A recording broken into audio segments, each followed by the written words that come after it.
Tali is ultimately given greater storyline involvement in the present timeline when Tony and Ziva let her remain in Milan, but this is quickly undone when they discover they must go back to Paris. Boris and Claudette, the hacking crew, predict that the villains will attend the yearly armaments conference in Paris. This leads to Boris's famous statement, "Revenge, a dish best served Parisian."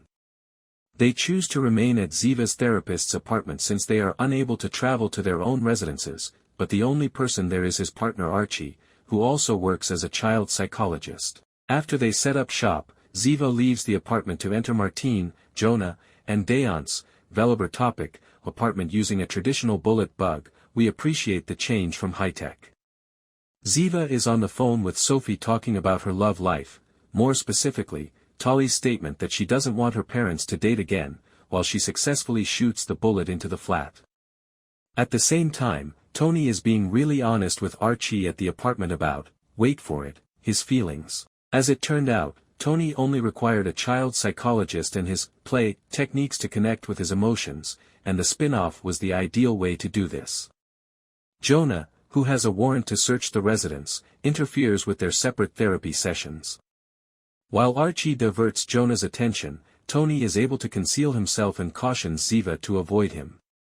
When Jonah eventually departs, Archie hesitantly implies that he is a dark empath, someone who prioritizes their needs over those of others and has a great talent for manipulating people by connecting with them. This suggests that Jonah might simply be taking advantage of Martine. Even if he thought he was in love with her, he would destroy her as soon as their objectives changed. Naturally, the next astounding TV milestone in the spin-off follows. Ziva and Tony discuss their emotions with real words. They want to be together again and rightly admit that they have changed over the past 5 years. Naturally, they spend a passionate evening together to further solidify this feeling. However, when Tali calls the following morning and casually states that she doesn't think they should be together due to their differences, the vibe is immediately destroyed. As usual, there are many issues in Tiva's relationship. Jonah and Martine, across the street, are making every effort to get Dejan to breach Raining Fire's firewall in order to destroy the business and graves. Dejan is vital to destroying the firewall because he constructed it, which would let everyone know that Raining Fire is weak. Therefore, the company's stability and reputation will be in ruins when Jonah and Martine murder Graves. In addition to sharing their heartbreaking pasts with him, Martine discloses that she has been chatting with his son by pretending to be him. If Dejan assists, they pledge to bring the two back together. In a private exchange with Martine, Dejan warns her that Jonah is equally as vicious and nasty as Graves during Jonah's raid on Dr. Lang's residence.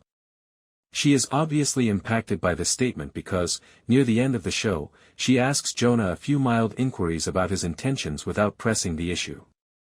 Tony and Ziva are conscious of the obvious change in their relationship's energy due to the placed bug.